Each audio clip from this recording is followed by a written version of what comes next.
The button. We're live. Julie, you hit the button. Julie's hit her head on the desk. Look, it's not funny. I'm concussed. Can we have an HIA? I'm going to have a look and check that I've not cut my hair. I have cut it. Look, can you just acknowledge that I've got a cut in my head? You have got a little cut on your head, and Thank you. I'm concerned about you. And actually, what we need to do is put that in the accident book that we have here at Good. I think the last entry was from about 2011 when someone stubbed their toe. It does look sore. It is sore. I'm not saying. Look, it's I'm bleeding. agreeing with you. Are you going to talk in that high voice? Although Quiet. Chris Okay, really let's is go. the milk of human kindness. I know. Oh, yeah, because if it was me, there would be sympathy flowing, right? You were just... You were just moaning about having yeah. a sore neck after crawling about under the table. Yeah. Well, See how you've made Julie if I feel don't better go about onto the having a desk wee and laugh. plug things in, it just doesn't happen. Oh, Put the office back together again. oh here we go. What would Desks, we do without chairs, you? lights. Yeah.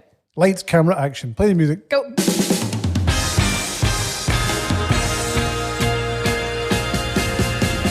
Welcome to the Good Roundup. Good is a brand consultancy in the UK. From time to time, we come together and we have a chat about brand and things that we see and things we're looking at. And I am joined as ever by Julie, who's her head, Yes, I do have a sore head. Hello.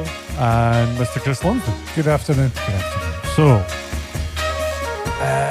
So what are we talking about today? Well, I'll tell you. You've written a ranty piece. It's not ranty. It's not I think it's remotely very ranty. That's what I'm informative. saying. It's really informative. It's not remotely ranty. A really interesting piece, actually. Stuart. I Thank thought you. it was really good. Thank you very much. Ranty is not the domain I sometimes live in, but So the background to this is Stuart watched, and spoiler alert, there's a lot of stuff about Apple in here, but stick with it because it's good, even though it is Apple, and you know. well, I think that was part of it. That's the point in Yeah, the I think art that part was of the the kind of article, thing is isn't that, I watched the Spring Forward event from a couple of weeks ago, and you just can't help For but those that admire. aren't, what is the Spring Forward? event? It's just the video event where they launch new products that I then have to order. Yes, you were you came back Stuart's raving about it, buying list for the Stuart's coming buying list. period. And but then, you were raving about it. oh Right? no, I was getting. I mean, it's just a really nice presentation, high production values, everything you expect about Apple, and you see it, and then you kind of go, clients must get really fed up when you actually then start talking about good examples in the thing, Yeah. and then you pull up Apple, and it's Well, almost a cliche. Well, we aspire to that because Yeah. your piece is called "Brand Lessons from Apple." Yeah, and I think, and the reason that Apple are cited a lot is because they do really good work. It's not, and it is really good work. And after looking at the Spring Forward event and then and maybe looking at it again because I was kind of interested in it, there was a number of kind of things in there that you go, on one hand, it's almost too easy to say Apple have got billions of dollars in the bank. So that's why It's what not makes about them so money, good. though, is it? That's what I like about the way you've framed this article, though, because we've been guilty of using Apple a lot in the past as a reference, and it is easy as a client, It's isn't it, to lazy, say, isn't it? well, it's lazy maybe because it's obvious, because it's so obviously good, but then equally it's easy for clients to then say, like, well, we don't have the budgets of Apple if we're not Apple, but the principles that you've called out in your article aren't about, like you say, it's not about the marketing monies. It's the principles that the brand Philosophies. principles and Yeah. philosophies that they're very good at following and sticking to, isn't it? Yep, and over a long period of time. Long period. Indeed, and that's one of the key aspects of branding: time. But there are three things you've called Three, I out. called them. Stuart. Three. We're Three. going to rule of three. And what do you want to do? Do you want to talk through them, or do you want to pull them out? Or Yeah, what we'll do you just wanna start off. I mean, the first one, when you're looking at the Spring Forward video they're doing, Tim comes on, right? Tim Cook. You've heard of Tim Cook, right? I He's know got who the Tim keys Cook to the is. internet. He's got isn't the he? keys to the internet, and he inherited them, and he comes on, right? So there's all the super duper drone work they do of Apple Park, and then Tim comes on saying hello. And the first thing he does, he doesn't talk about the products. He doesn't go into, we've got new stuff and it's going to be, he's excited to be here and all that. He starts talking about the purpose of Apple. And for 2 minutes, all they talked about is the purpose of Apple. And it's not quite 2 minutes, 1:50 or something. But what is quite interesting is that they just kind of go into how they feel that Apple makes a difference in people's lives through products and our values. And you kind of sit So there and go, that's- that's fundamental to what they do. The values, rather than just jumping in and going, okay, So we've got that 6 struck products. you. Sorry to interrupt. That struck no, you no. as interesting because it wasn't straight to product, which is what we quite often see. Yeah, Yeah, and I think also it does kind of people buy into a brand, and a brand is based on values, and that's they're putting their values front and center. They talk about Earth Day and they talk about all that kind of stuff, and it's the sense of purpose that they talk about, and really then they set up the values. And Tim says Mr. Cook says at Apple, our values and principles make us who we are. They drive us to create products, services that are better, easier, and more enjoyable. The next 55 minutes of the presentation is basically proof points to back up that statement through products. So why is that? I mean, just to play devil's advocate for a second, why is it important for brands to create these values and principles? Because I was writing a piece yesterday, there are plenty of billion-dollar businesses or FTSE 100 businesses that have the generic values that live in a drawer of professionalism, integrity, and respect, or whatever it is. Why is it important? Innovation, yeah. We could probably do a podcast on the generic values. But why is that important? Because I think it connects you to the brand. I think it kind of goes, well, I'm obviously wanting a product that's better, easier, and all that kind of stuff. And Apple are saying that they're going to do it. Now what they've got to do is prove it. And that's what they do. And I think that's the thing. I mean, I kind of mentioned in the piece, Spotify then do a bit of a press release around a new product they do. And it's pretty dry. It's fine. It doesn't really tie any emotional understanding backstory in from how the products are made and what drives to make these products and why are these products better. It's just kind of, we've made a thing because we think you'll be excited about it. And it's like going, there was a lot of kind of coverage by those people that cover stuff about, do Apple need to do these videos? Should they not just put out a press release saying new iMac, new iPad, and new AirTags? And you kind of go, I think the brand is built around these moments, the care, and if they're making the care and attention and all that around a video, just imagine what the products will be like. It's all brand building. I know. I was thinking about this the other day as well when I was writing that piece, and it occurred to me that I think that if a brand is willing to take the time and effort to demonstrate that it's willing to make those kind of difficult choices and stand for something, then that's a positive thing, because it means they're also going to be in a position to choose what not to do as well as what to do. And these are positive characteristics in people and in brands and companies, aren't they? We're drawn to people that are principled that way. Yeah. Well, and I think when we've talked about this before, haven't we? In terms of there's the role of a brand's values in terms of giving it meaning to consumers, but in terms of a tool to help guide and drive brand behaviours, that's something they play a massive role there. And I think your point about you've pulled out a couple of examples in your article, Stuart, about how they talk about sustainability and how the products are contributing to their goals there, and but everything that if that purpose around making a difference to people's lives. They also, I just went onto their homepage there, when they're talking about accessibility, designed for everyone, built-in features that work the way you do. It's like that same purpose is guiding everything. It's not just about the new iMac or just about the approach to products. And I think that's where they become really useful and valuable to a business. Where they go as a brand isn't the next CMO's whim. It's deeply embedded in them as a business and organisation. The very essence of their strategy, isn't it? Yeah. It defines that for them. And like you say, what you don't do as much as what you do. And that accessibility stuff, Julie, you mentioned, and we were talking about it earlier on, Chris, it's nuts. If you actually see some of the videos, it's bonkers. And the care, and again, just goes back to the values about making people's lives better. And that's the accessibility there. And it all ties back. That's what's amazing about Apple, is that it's not a phrase that, as you say, Julie, the CMOs come up with and then it just gets put up on a wall. Yeah. It's lived. And their job, Apple's job, is why it's such a successful business, is that you can see it manifest itself in every product and every piece of software, and everything they do all ties back to the brand, and that's why people want to buy it, and that's why it's the most successful company in the world. So you like that? You like the fact it just came out and the simplicity of that just leading the whole thing? Yeah, and I mean, it's hard. I mean, I think that's the challenge for organisation is, that's the big thing, is what's your authentic purpose? Because I think that, and I like that kind of phrase, authentic purpose, rather than kind of go, well, obviously we're here to make good products that sell, and that can... It's not really a purpose. It's though, not, is it? and I think purpose is one of these strange things, and so is mission. And it's we're getting into that's another podcast, and I'm writing an article about that. It's difficult because it seems highfalutin, because NASA has missions; they go to the moon. But I think everybody the mission can just be we're trying to make the products as best as we can to make a difference in people's lives. That's a mission, and it doesn't need to be high volume. So I just love the way that Apple start it off, and then throughout the whole video, you can see it repeating and repeating and repeating that message in products all the time. I think it's very impressive. Cool.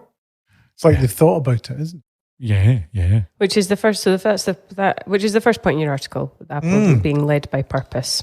Yes. What is the second thing that struck you? Well, I like this. Oh, thanks, Jules. In the article, I think I've stolen from David Ogilvy, the great, which is like, and Apple absolutely embodying this, which is advertising is the business of words. Once you see the Spring Forward event and then you go to the website, the copy on that site is incredible. It's just, the copy on it is just really good, especially for a product company like Apple, which is, they could just start talking about the product and see, it's got this, and they do a little bit of that. They've got this new chip called the M1, which is kind of revolutionizing the way that your computers are powered and stuff. And they've got a little bit of geekery around that, 85% faster. They talk about CPU performance, efficiency and security. But then what they do is they then take that copy and then turn it into how it's actually meaningful. That M1 chip is meaningful. And you've put that slug of copy in your article, and I think what it does so well, and you just talked about it there, 85% faster CPU performance. I've got no idea, I'm not, clearly not a tech geek, and I've no idea what CPU performance is, but I know what 2 times faster graphics performance. Yeah. And then when, it stays cool and quiet, even when you're tackling these intensive workloads, it's like they're talking about the tech in such a relatable way. They're talking about the tech without talking, or they're talking about the benefits of the tech and how powerful it is without actually talking about the tech. And it's that combination of, like you say, they do the geek. You can geek out, I'm sure, elsewhere on the site and read about all the detailed specs and comparisons, I'm sure. But for someone like me who's looking at going, I don't know what an M1 chip is, but you can, in 3 sentences, you can get why it's good. And again, this is why we refer to it a lot, isn't it? Because a lot of our clients end up talking about product, but it's about trying to tease out the benefits of that. Yeah, it reads like a data sheet as opposed to, that's particularly tech companies, isn't it? Where, or engineering companies where it's very product focused, and it is essentially like a data sheet versus what the benefit of that is. I think that for me, the stuff with Apple and the copy is, as Stuart says, and you both said, is great. I think when you combine it with their ability we talk about headlines and hierarchies a lot here as well, don't we? About creating capsules of information that are easy to consume and a kind of joy to read. I think that, again, there's no one better on the planet than parsing up that stuff and making these sort of, there's a subtlety and nuance in their headlines. There's always a kind of second meaning, and they're beautifully crafted. When you add that to the way they write as well, it's just it becomes really enjoyable to read. And you find yourself reading it deeper and longer than you would with anything else. I find it when their emails come in, I pretty much read them to the bottom because they're so easy to read. Yeah. And I think that's a really underappreciated aspect in modern branding. I think that the language aspect and the writing aspect is so important, and it's so hard to do well. Yep.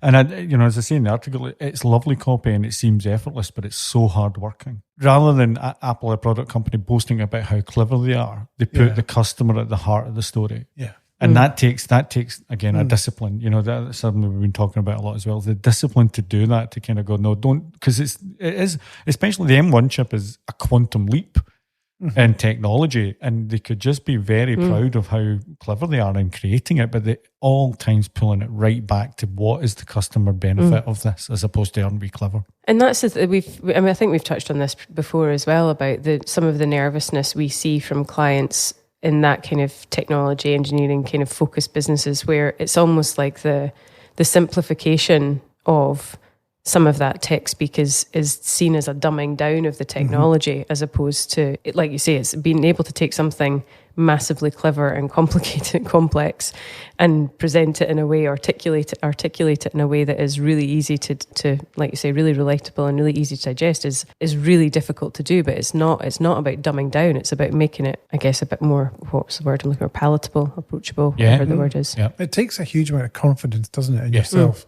to be able to do that. Yeah. We were working a little bit of a tangent, but we were working with a research firm at the moment on a bit of brand work, and they're putting together we're currently working on one of the biggest surveys on a new piece of research. And it was interesting. We were talking about Apple actually in the context of that, because same principles apply. They take massively complex studies or conduct massively complex studies and fields of data. And, one of their values is intelligent simplicity, because it's taking all of that intelligence, taking all of that data, but in the presentation of that, as Apple have done here, it's about being able to not do what lots of other researchers and research firms do, which is take it and simplify it so it doesn't sound like rocket science. And I think so. It's interesting. It's just like you say, the power of simple language is very underrated. Yep. The way stuff's presented, it's that whole thing. Reminds me of that famous kind of aphorism about, if I had more time, I would have written you a shorter letter. Yeah. Because it's hard. Yeah, it's hard, but they do it beautifully. And the last thing, there's almost 2 points to the last point, but it's about distinctive assets. Which is, we love talking about distinctive assets. Yeah, we do. What's a distinctive asset? Just for... I suppose in the context of Apple, a distinctive asset that you'll have seen is the Apple logo. And, I've never seen it. Well, don't think, right, that's cut. So I'm cutting that, because otherwise the whole thing's now just a fucking mess. But the thing is, even by me saying Apple logo, it pops in your head. You know what it is. And it's interesting that the Apple logo is at the end of every ad that they do, everything that they do, it's there. And sometimes it's just the white on black. Sometimes they play about with it and it's there, but it's there all the time. And I was reading a thing, which of course I can't remember where I read it, because I read a lot of things, that a lot of ads, especially online and digital, because of performance marketing, they're always hitting you with the message but never putting the logo in. And it's interesting that as a distinctive asset, probably the one asset that you should always have, which is your logo, is kind of always there, because it's all buy now, 25% off, or you need this. And the logo, the thing that will be distinctive, is there. And Apple use their logo everywhere because it's one of the distinctive assets. And then moving that into a product launch for the new iMac, they've got an absolutely beautiful, simple picture of the new iMac in profile, which says a lot in itself, just of what it is. And that image has been repeated everywhere. And I think that's the interesting thing, because when you look at that image, and if you take a distinctive asset as something that people associate with your brand, and then a particular, it's ideally something that people only associate with your brand, then, your logo is your kind of obvious go-to, isn't it, as your mark. But then it's all the other stuff that I think Apple do beautifully as well, that surrounds that, from the typography, the style of the typography, to, like you say, that image, the styling of that imagery. It's Apple you take the logo away from it, and straight away it's an Apple image. And because, like you say, the power of one, creating those assets and then making them distinctive by repeating them consistently or applying them consistently over a sustained period of time. It's something they do and have historically done really, really well. And again, the discipline in that is quite incredible, because on the homepage of, after the launch, the homepage of the Apple.com site was that distinctive asset. And then on the product page, it was the same asset. You could hear in another company somebody saying, we've repeated that picture. Yeah, as actually as a negative. That's the same picture that's on the homepage. And, but the point of that is that once you see it, and you see it everywhere. You see it. The one thing I didn't mention in the article, which Apple have done, is that for the press, there was a slightly different asset that they gave the press, and it was the same kind of structure. It was just the computers a little bit more fanned out, but it was still felt within the same family. And Apple can do that because they know that a product launch is going to be big news in every publication across the world, so they can afford to kind of flex. But it was only one other image they used. They didn't use lots of other images. It was one other thing just to give it a bit of variance, and Apple are probably one of the few companies in the world that can get away with that. But it's just incredible. But I think, and you touch on it in your article about that, I think, again, it's an important point we make to our clients around the kind of consistent application of the assets that you have in your toolkit, essentially. And what we've talked before again about the, change for change's sake, and being really careful about understanding where the value is in those assets that you use a brand. Because, how many times have we come across a board brand manager, or even worse, a board agency who wants to change something because they're sick of looking at it. Whereas from a consumer point of view, the fact that you've seen it 100 times before is a benefit more than... that's the power, yeah. Well, and without going into all the theory around it, because it's all this, the Ernhard Bass Institute have done all of this stuff around, got this distinctive asset matrix where they plot stuff from fame and uniqueness. Yeah. And what's interesting, when you open that all up and you read about it, you realise that actually there are very few assets that tick the boxes. And, even with Apple, you're looking at beyond the mark and maybe some distinctive kind of iconic imagery around the shapes of some of their products, perhaps. There's probably not an awful lot more than that. It's like, I think people get mixed up about what actually breaks through and becomes the distinctive brand. And, think about brands like Coca-Cola. They've kept the same mark. Bottle. Yeah, the bottle, the mark, and maybe the red. It's probably about it. But, it's that consistent application over hundreds, decades, and in Coke's case, hundreds of years. And that's how you arrive at it. So, when brands are created and new brands, and we're working on much shorter timescales, it's about that discipline. There's that word again about choosing, correctly the few assets that you're going to concentrate on, and then just, leveraging them at every opportunity. So your point is, it's on every ad. And when the client says make the logo bigger, they're probably right. Yeah, make the logo bigger. It is that simple. Yeah. It is that simple. But it is discipline that's needed to stick with it, because your point about we're addicted to change. We want to change things, But the flip side to that, I suppose, is that it's not that nothing can ever change, but I think that's where the whole theory around the thinking around distinctive asset becomes is useful, because if you understand where the value lies, understand what counts as what's a distinctive asset from a consumer point of view, then that's the shit you don't mess with. If it's the shape of your bottle, or it's your mark, or it's a colour, or it's and Apple had it with the first iPod campaign, didn't they? Those silhouettes. Yeah. That was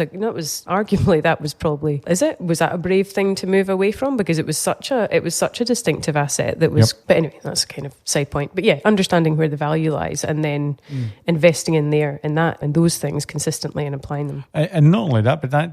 In the video, they've got a little thing at the beginning where they've got a bit of animation with all the computers coming on and spinning around, and that's actually echoes the original launch of the Bondi Blue Mac from 20 years ago. It was really? It was the same kind of thing as they did introduce it. So, I mean, obviously that's maybe taking it to an extreme, and it might be going into fanboys. Nostalgia. Yeah, it's a wee bit nostalgic, and there's a little bit more fanboys. But what it does do is say, look, there's a thread there. And I think, again, from a customer, there were certain channels pulling out that original video to the new video and going, but look. And I think there's a reassurance in that, because that's a classic product that put Apple back on the map, and now this is another one. So look, this is the same company doing the same thing with the same values over a number of years. It reiterates it, doesn't it? It bangs the message home. Yeah, very, very powerful. Yeah. So that was what, and at the end of it, I just kept shouting how much and when, because I wanted it, and then you went and ordered one. Well, I might have ordered one. Don't tell. This is a big test for me, actually, because my partner Sam, who says she listens to everything, does she not know that you've ordered? She wants new Windows. Fuck that. She getting fuck all new Windows. Daddy needs a new iMac. You can put the iMac up in front of the Windows or something. Well, it's just when the box arrives and I say, yeah, we're just getting new computers. I wonder if it's going to make a difference in Sam's life, that new Mac. In some ways, of course it is. Just hold it up to that window.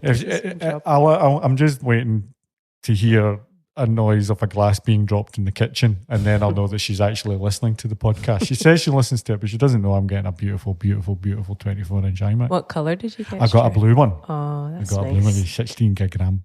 So it's something that's there. So no, but it just... So Tim Cook saw you coming, really, didn't Tim he? Cook, every Apple keynote is a personal message to me. Going, hi Stuart. That's the only thing he's not doing. How you doing? Hi Stuart. We've done a wee video for you. Got a blue one just it. for you. I'm sure it won't be long before that actually happens. I know, dear Mr. Steele. Just to kind of recap, it's not that they are the most valuable business in the world. Everything that we've just highlighted there, from the kind of purpose and definition of that, distinctive assets, good language, you obviously need people to craft it, but it's something that's achievable. Just because Apple are doing it, it's not that they've. I mean, don't get me wrong, the renders and all that video probably cost more than our Yeah, business. but they don't have to. But they don't have to. It's more about how they use it rather than how they made it. Yeah. And it's just And I quite think it's the striking. word we've already used. It's about the discipline Yeah. around it, isn't Yeah. it? The corporate discipline. And that's difficult. We've seen that with big companies. It's difficult because there are so many competing interests. Yeah. But they are focused, as you said, very, very much focused on the end user, the customer. Yeah. And if you keep your focus there, then you can't really go wrong. Yeah, yeah. So that's that. That was Good. fun. That That was was a good. short Yeah, one it was a today. it's a wee in and out. You know what I mean? It's In and just a out. wee in and out. We're You not were mucking about. so engaged with it. We had to do it. Well, I it know. only took me 3 weeks. I said I'll get this done in 2 days, but then I had my dutes, and then it was good. But they're just I like them, and what was good about it? It made me more comfortable talking about it again if we have to in front of clients. To that point you made earlier, it can feel lazy, so it was good just to dive in a little bit and go, no, actually, It's not about it's not So about having unpacking, the budgets to Yeah. support Apple production values. Yeah. It's about taking the same principles Yeah. and applying them in a way all- that's real. we can all do it. Well said. Right. Right. And we're Goodbye.